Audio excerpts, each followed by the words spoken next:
Brad and Emil Williams were very happy. They had been married for 35 years and their remarriage had been a wonderful commitment. But, still Emily was wondering about her daughter and Claymore.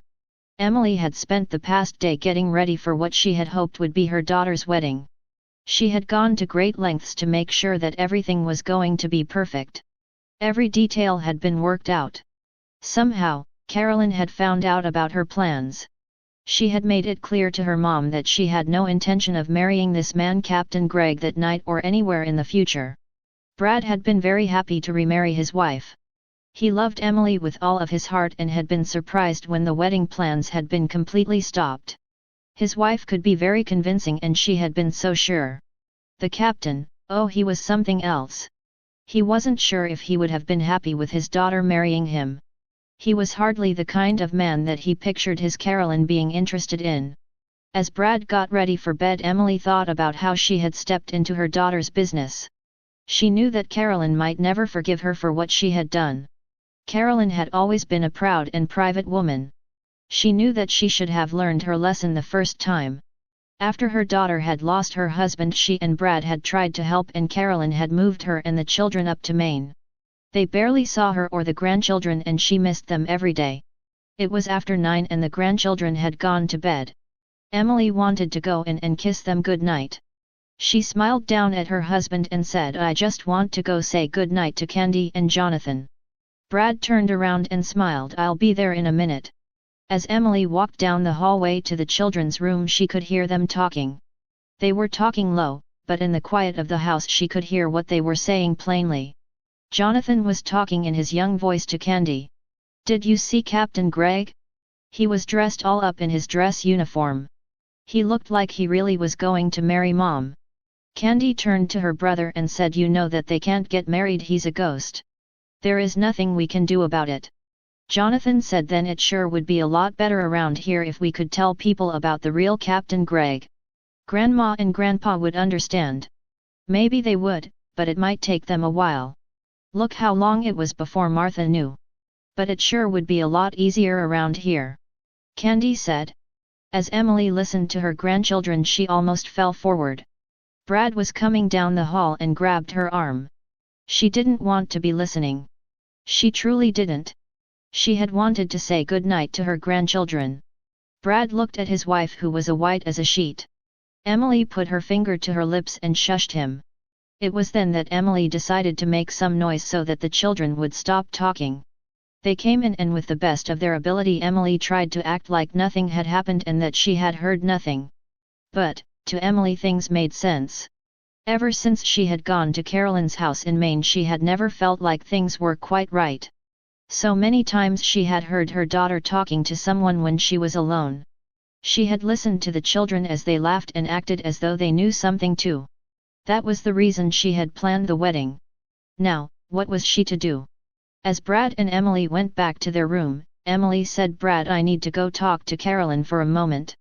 I am sorry for what I did and I want to make sure that she is not upset with me."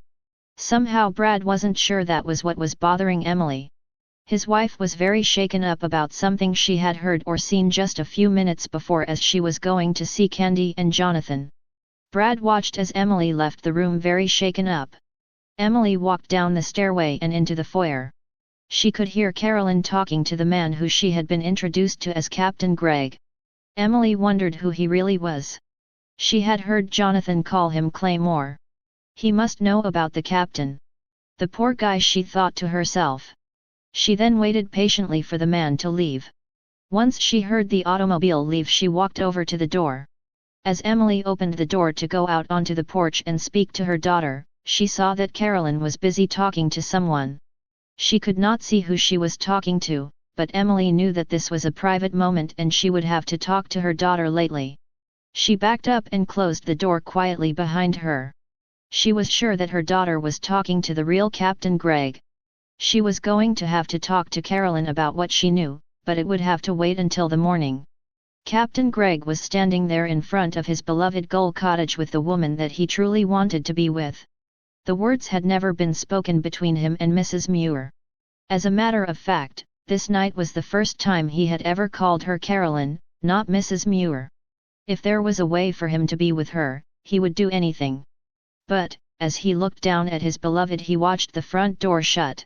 He wondered who had opened the door. But, it would wait, he was going to spend the rest of the evening with Carolyn Muir. Emily made her way up to the guest room. For the first time in his life, Brad found his wife speechless. Something had happened and he was very curious as to what had happened as his wife had gone down the hallway. What had she seen or heard, he wondered. He watched as his wife get ready for bed. He could tell that she was very upset. She was getting up and then down, walking back and forth, and just a nervous wreck. "Emily, what on earth has happened to you? You are acting like a jumping bean, for crying out loud," Brad told her. "I just have to talk to Carolyn," Emily cried out and crawled into bed. Brad had other things on his mind also. After all, it was their anniversary. They would talk in the morning. Chapter 2. Captain Gregg and Carolyn Muir went into the living room, where Carolyn shut the door. She wanted privacy and knew that her family would knock if they needed to come in for some reason. But, she had put the children to bed and her parents had gone to the guest room quite a while ago. She could now enjoy the privacy of her living room. As Carolyn watched Captain Gregg stir the fireplace coals and put on some more wood, she smiled. In the light of the fireplace, he looked alive. He had called her by her first name and she was a happy person. It was such a little thing, it was silly, but she felt closer to him than she ever had. The one thing she had tried to keep in check were her emotions, but this night had not been a non-emotional night. She wanted to hold her captain and touch him, but alas, how many times she had tried. Every time they had tried to touch, it had not worked. There was just air, no presence. The light from the fireplace gave the glow of the room a strange appearance, and as Captain Gregg looked over at Carolyn, he smiled. She was beautiful and just sitting there on the couch watching him. He walked over and took a seat next to the woman that he had learned that love had no boundaries. He may have been dead for over 100 years now, but he knew that Carolyn Muir felt the same way that he did. The two of them sat on the couch for quite a while in silence, just enjoying the time together alone. The sea was quietly coming in closer, as the tide would soon be in. They listened intently to the sounds of the ocean. The smell of the salt air was clear and refreshing. They didn't turn on the living room lights, the light from the fire was enough. After several minutes, Carolyn spoke up. "I think I like that you called me Carolyn. Mrs. Muir was a proper name for me when my family and I first came here, but now it has been 2 years and it is time for you to call me by my first name. I like the sound of it. However, I would still like to call you Captain for the most part. When I feel it proper, would you mind if I called you Daniel?" she asked him. She was nervous about this question. The captain was from another age and perhaps would not accept her invitation. After Captain Gregg had called Mrs. Muir Carolyn, he knew that things might change. He was ready for the change. After all, they lived or existed together in the same home. Their time together was unique, and he considered himself extremely lucky to have found such a woman after being alone for 100 years. It had been a long, lonely wait, but he knew that she was the woman he had been waiting for. There had been a mistake in the planning of times, and he was sure that they should have been born during each other's lifetimes. The captain smiled and said, "You can call me anything that you would like. When you are ready, I will be happy to accept the name that was given to me at birth. You can use that name whenever you want." By now, the two were as close as they could possibly be to each other without touching, and they both knew that they could get no closer. So together they gazed into each other's eyes and said nothing. As the embers died down, Carolyn felt a chill come to the air. She did not want to leave the room, but she did not want to put more wood on the fire. The hour was very late now and the children would be up early in the morning. She also had her parents visiting and she wanted to have the energy to take them around the town and perhaps take her mother shopping.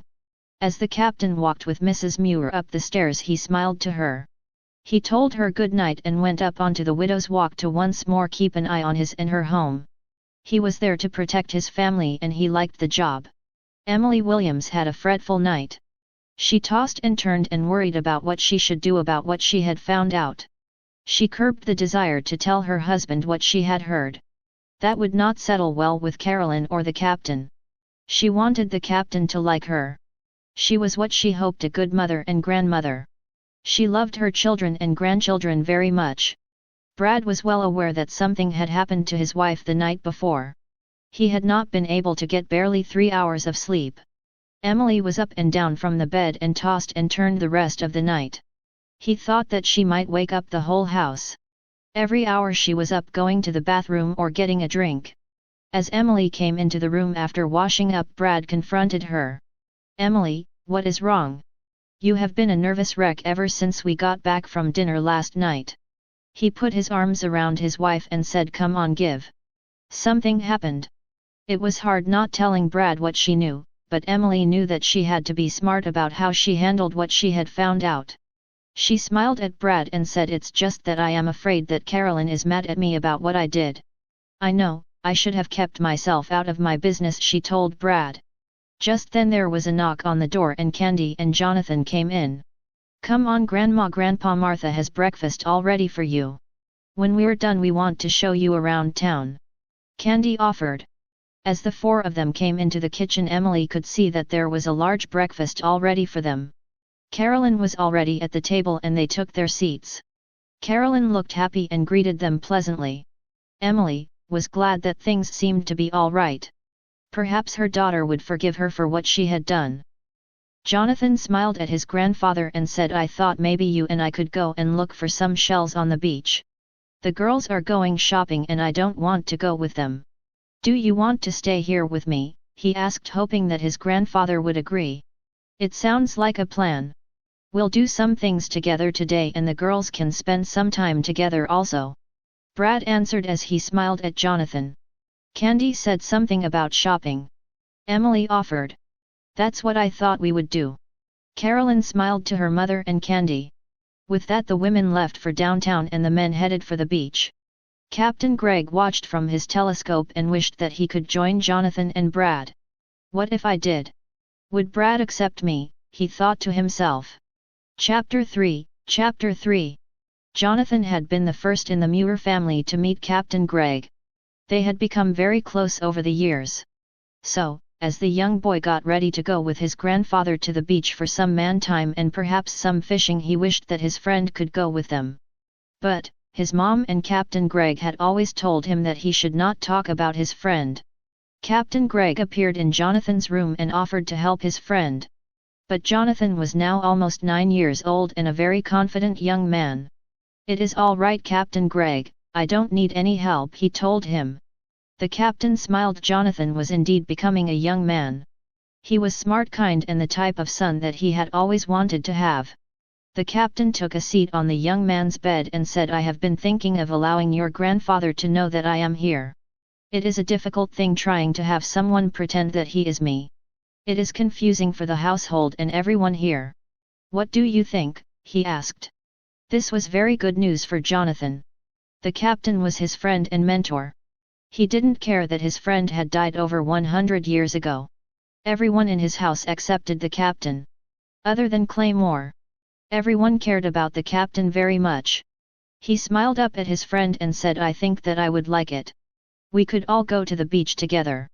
"Of course, that will depend on how grandfather reacts to you," Jonathan said. Brad Williams had been coming up the stairs when he had heard his grandson talking to someone. This was not the first time that he had heard someone talking to someone when there was no one there that he could see. As he entered the room where Jonathan was, he looked around. There was no one there but his grandson. Brad shook his head and looked at Jonathan. "I thought that I heard you speaking to someone." Jonathan looked up at the captain and the captain then nodded his head. "I was talking to someone. He is my friend and a friend of everyone here. But maybe you had better sit down," he told his grandfather. As Brad took a seat on the bed, he watched his grandson. He had the sense once again that he was not in the room with Jonathan alone. It was as though someone else was in there with him. He looked up at his grandson and waited for what he had to say. Jonathan took a seat on the bed next to his grandfather and told him, "You know that I like it here. This is a great house and I go fishing and swimming and have lots of friends. But, one of my friends is a family secret," he told him. Now, Brad was listening quite intently. He was worried what secret he was about to reveal to him, so he smiled and said, "Go on." Jonathan was watching the captain who was standing in the doorway. Brad noticed that he kept looking over at the door and was wondering who was out in the hallway. Mom rented this house because it was cheap. She was broke. But Claymore Gregg owned this house and he didn't tell her something. He was watching his grandfather hoping that he was going to accept what he had to say. You see, Gull Cottage is haunted. It is haunted by the real Captain Gregg and he is my mom's friend, not the Captain Gregg that you met, he told him.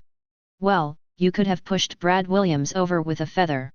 Of all of the things that had gone through his mind, haunted had not been one of them. He didn't believe in ghosts, but now his grandson claimed that he had a ghostly friend. Brad cleared his throat and said, I would like to meet his man Captain Gregg. He seems like the kind of fella that has been good to my family. Captain Gregg appeared in the hall and then gave a knock on the door. He wanted to make a good impression on Carolyn's father. There would be nothing frightening done. He could not shake his hand, but he could be a gentleman. He wanted to impress Carolyn's father very much. Brad Williams got up from the bed and turned towards the door. A man came into the room. He was dressed in a sailor's suit from another time. He had a scruffy beard, but appeared to be very well kept. He introduced himself as Captain Daniel Gregg. As Brad reached out tentatively to shake his hand, the captain shook his head. I am very pleased to meet you, sir. Unfortunately, because of my present state, I cannot touch your hand. This was unreal. Brad had never met a ghost, he had never even considered that such thing existed. But, here was a man from another century standing there in his grandson's bedroom. He was an educated man, someone that he could picture his daughter liking. He thought of the other man and how odd he had been. He said to the captain, Jonathan and I were headed out to the beach to look for shells and perhaps do some fishing. Would you like to join us? He asked. Both Jonathan and the captain had hoped that Brad would have accepted him. This was Captain Gregg's chance. They would have most of the afternoon to get to know one another. It was important to him that he made a good impression. I would be honored to join you, sir, the captain responded. The three girls had arrived downtown to spend some time together. Emily did not have her mind in the right place. She couldn't help thinking about the captain. She was going to have to come up with a way to let Carolyn know what she knew.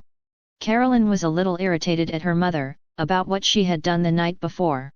But, that was her mother, she loved her and she was sure that her mother would never try anything like that again. She wished that she could just tell her parents the truth. She was sick of trying to hide the man that meant so much to her and her family from them. They were reasonable people and she was sure that they would grow to accept Captain Gregg if they were given the chance. The day was a good one and the Carolyn, Candy and Emily were very tired when they noticed the time. It was now after 5 and they knew that they should be going back to Gull Cottage. As the three of them pulled up to the front of the house, Carolyn was surprised to see her dad and Jonathan walking with Captain Gregg. She thought to herself that she might be wrong, but it seemed as though her father was talking to Captain Gregg.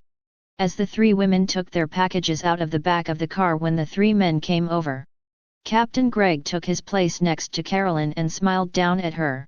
She nodded to him and Brad saw how much his daughter really cared for him.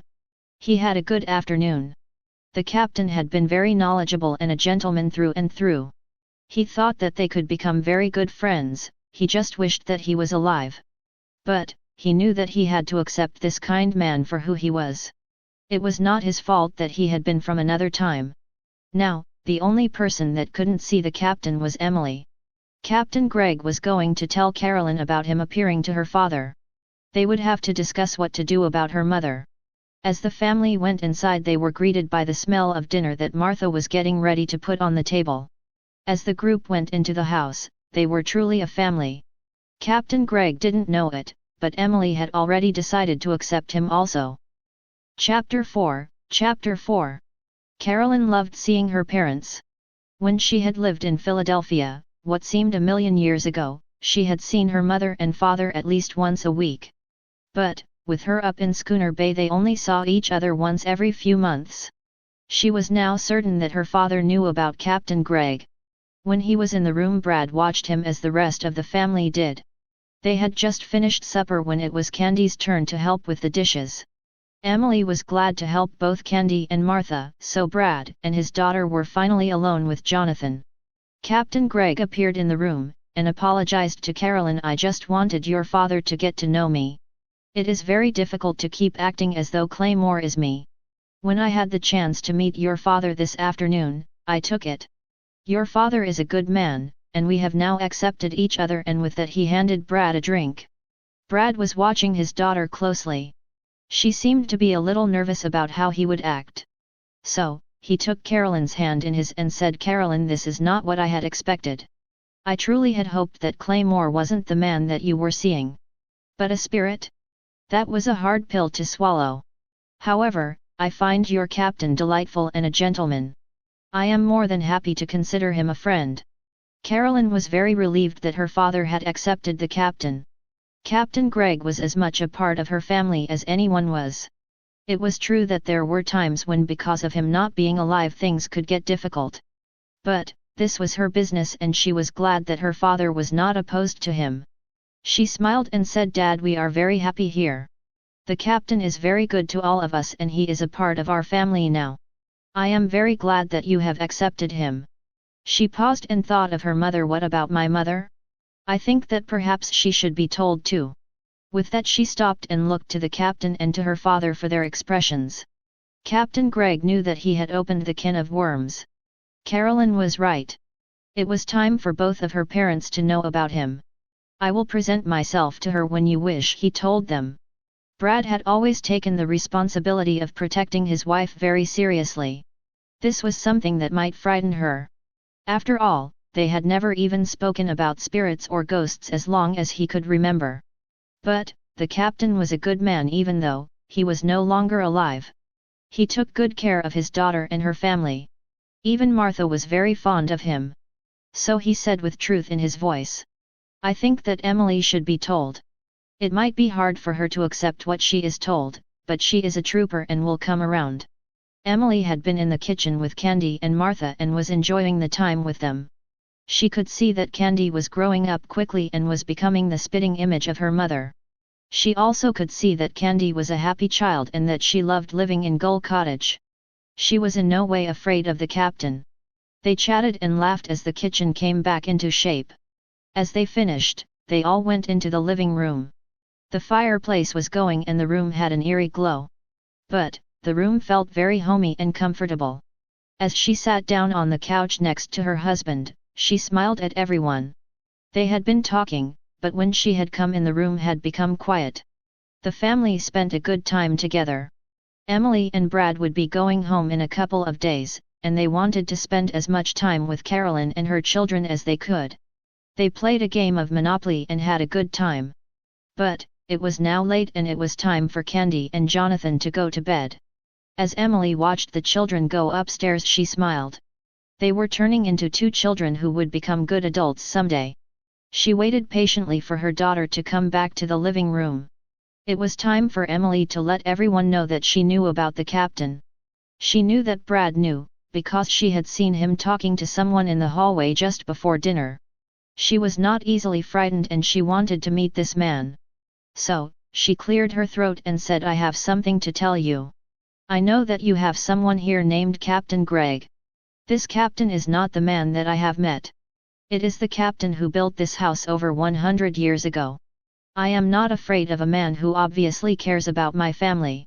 Everyone else accepts him and I will too. Could I please meet you, Captain? As always, even if the captain wasn't showing himself, he was always nearby. He had been standing next to Carolyn when Emily said that. He smiled down at Carolyn and walked out the door. He wanted Emily to meet him, as though he was a normal live man. The last thing that he wanted to do was to scare her. He cleared his throat and walked into the living room.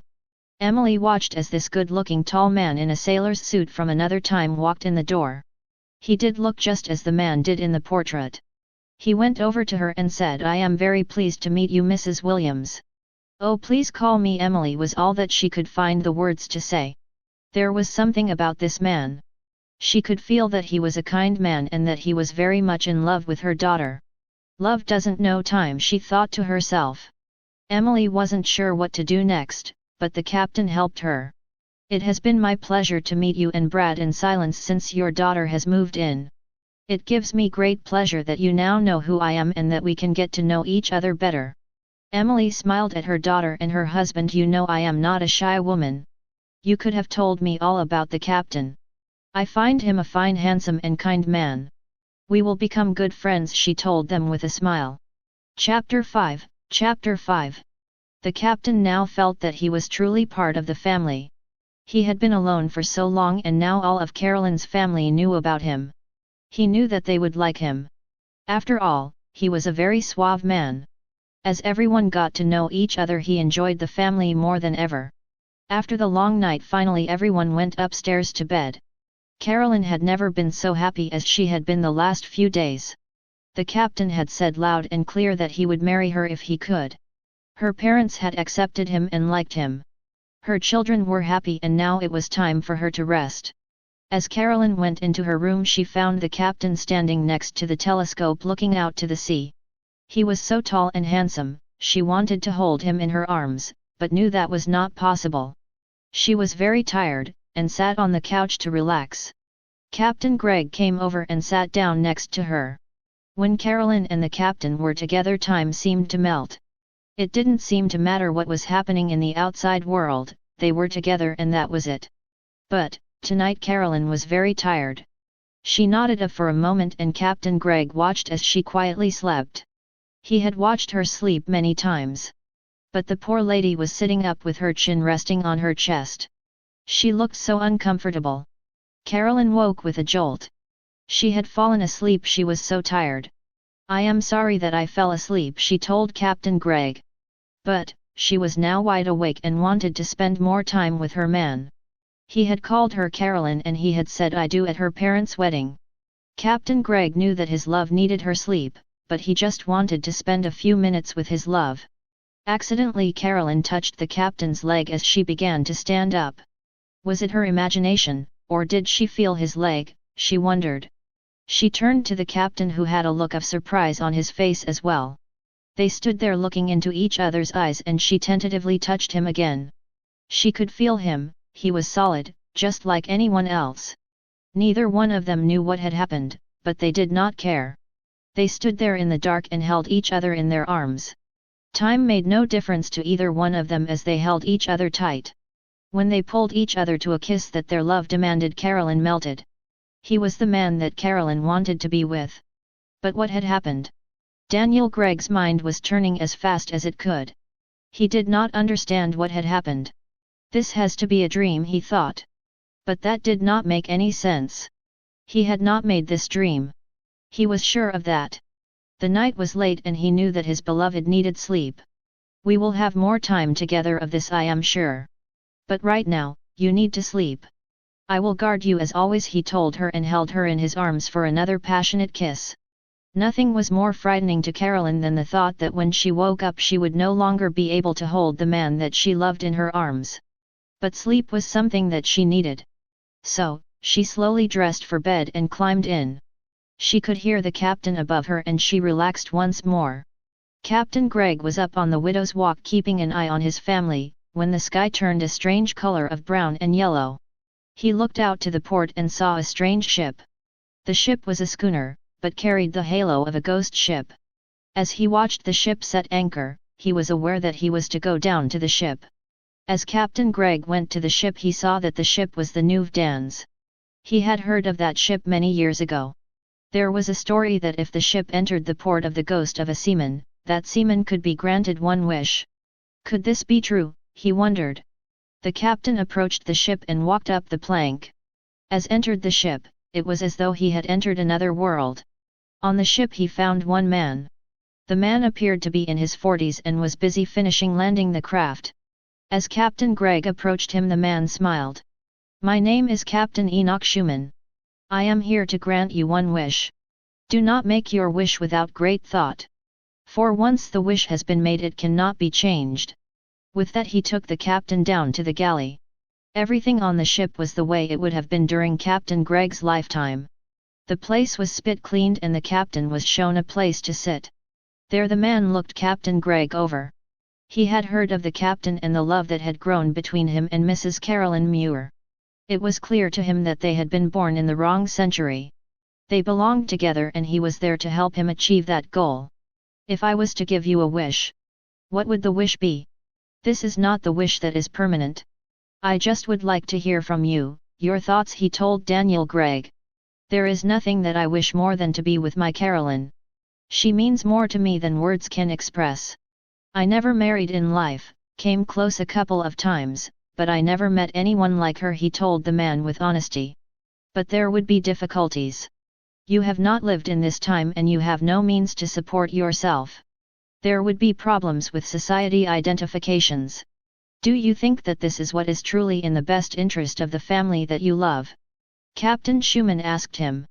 Never had the captain even considered what him becoming a human would do to the rest of the family that he had grown to love. He had never considered himself selfish about it. But, this man was right. How would he support his family? There were all kinds of things that he would need, something called a social security number and a driver's license to begin with. He needed to think it over. How long do I have to choose my wish? He asked the man. You have 2 hours. After that I have to move on. Choose wisely, Daniel. Captain Schumann told him. As Captain Gregg headed to Gull Cottage, the house was beginning to stir. He needed to talk to Carolyn. Chapter 6. As Captain Gregg made his way back up to Gull Cottage, he thought of his love Carolyn.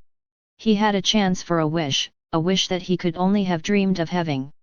But, at what cost would this wish be for Carolyn and her family? He was certain that she loved him as much as he loved her, but still he wanted to hear the words. Carolyn was sound asleep in her bed when she heard Daniel's voice. He was asking her to wake up. I have something very important to discuss with you, he was saying. This was not the usual thing with the captain. He knew that she had a family and work to do and needed her sleep. He did not disturb her very often, so she sleepily sat up and looked into his eyes. What's happening? She asked. I am one of the few lucky seamen who are allowed a one-time wish. This has been granted to me on this evening. I would not have woken you up, but the decision has to be made within 2 hours. If I do not give my wish to a gentleman who is out in the harbor awaiting my wish within 2 hours, he will leave. In her half-sleeping mode, Carolyn couldn't believe what she had just heard. You said that you have been granted one wish?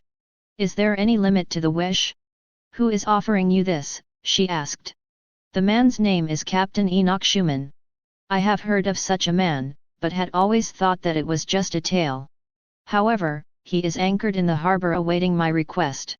My wish is clear, but I want to make sure that my wish and your wish are both the same thing. Captain Gregg looked at Carolyn Muir with tender eyes and waited for her response. There is nothing that would please me and everyone in the family than to have you be alive and healthy. If this man has the ability to do that for you, that would be my wish, and speaking for everyone else in the house, it would be all of our wishes. Carolyn told him tenderly. But there would be problems. I have no identification in this century. I will be a man out of my time. I don't know how to drive and the ships are not like the ones that I once sailed, he told her in a more worried tone. Carolyn thought for a moment.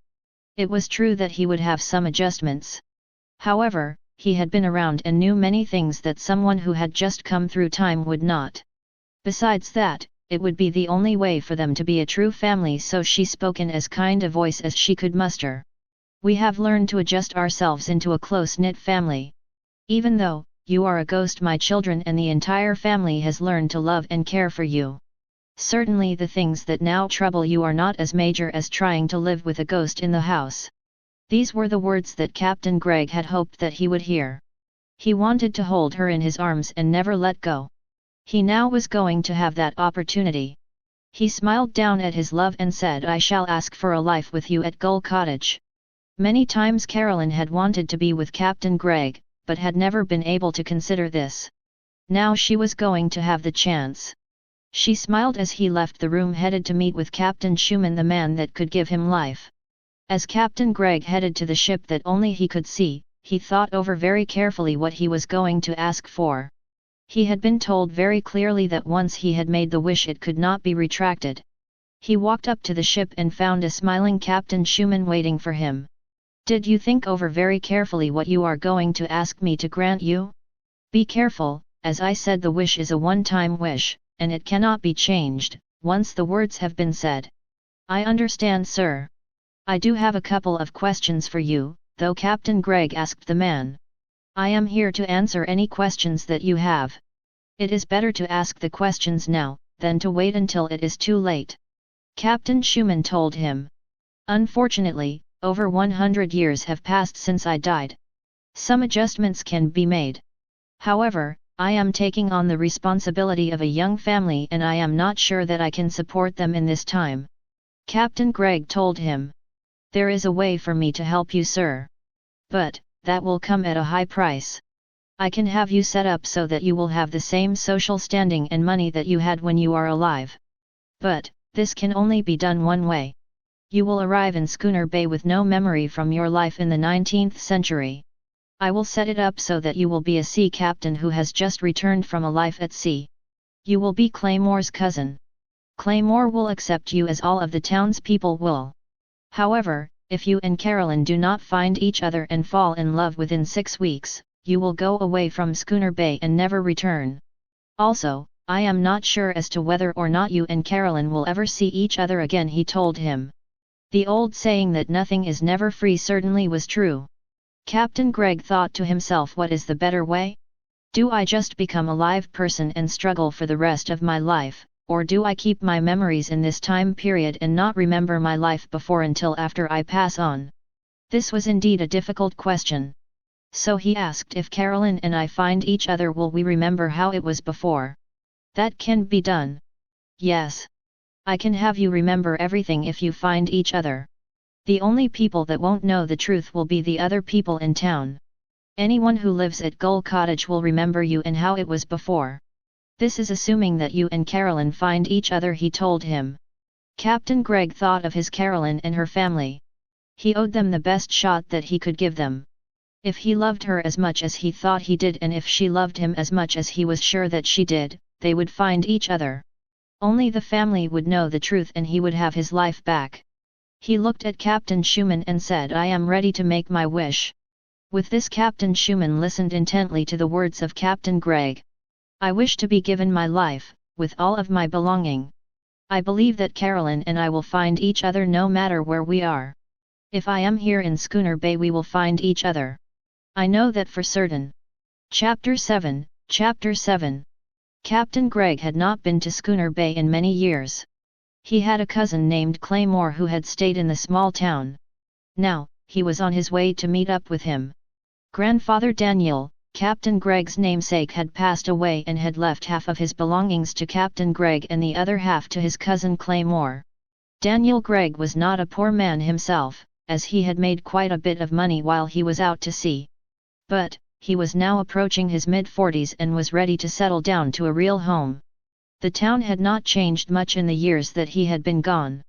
There were still fishing boats in the harbor and the smell of the salt air was a very welcoming smell indeed. He had inherited the home called Gull Cottage. The home had been built over 100 years ago by his namesake Daniel Gregg I. He had been a hardy seaman and had built the home with his own 2 hands.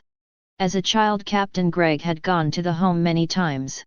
It was the home of his grandparents and each holiday was spent there. He had always loved the home. He had felt as though it was his from the time he was a little boy. As he came around the corner, he saw the sign that said Gregg Realty. Captain Gregg took a deep sigh and opened the door. Claymore had been in the back working on his books when he had heard the ring of the bell. He wondered if his cousin was here. He had heard that Daniel was due to arrive in Schooner Bay soon. Oh, what to do, he thought to himself. Claymore had felt safe in the assumption that his cousin was going to be out to sea for years to come. So, with the property taxes due and the upkeep of the home Gull Cottage, he had rented it. The woman that had rented the home was a lovely lady and had 2 small children. As he peeked out from behind the curtain, he saw that his cousin was indeed standing in the outer office. With all the courage that Claymore could muster, he went into the front office and shook his cousin's hand. Glad to see you, Daniel. It will be good to have someone in town who is related to me once more. Since grandfather passed away, it has been a little lonely here, he said. But, Captain Gregg was tired and wanted to start to set up his home. He wanted to see what kind of condition the home was in and start working on it right away. Claymore, I am tired right now, and we can go over things later. But, for right now I would like to go out to my home Gull Cottage and see if there is anything that I need to do before I move in. Could I please have the keys? He asked. Now Claymore was in trouble. He couldn't give his cousin the keys to Gull Cottage. Carolyn Muir and her family lived there and they had only signed a year lease a month and a half ago. There is something that I need to tell you, Daniel, he said tentatively. Claymore had always been a thorn in the captain's side. He was a wimp and cried out like a scared rabbit whenever someone said something quickly or loudly. Now he was stuttering and worried about something. He just told him, don't waste my time. Tell me what it is. With that, Claymore took a deep breath and said, I thought that you were going to be out to sea for much longer, Daniel. The taxes were due on the house, and so I rented it. With his eyes filled with anger, the captain said, well, Claymore, now you have to move that family out.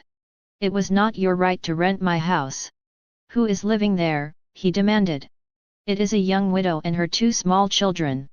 They are very nice people and have taken very good care of the property. Claymore stammered. What is the lady's name? The captain demanded.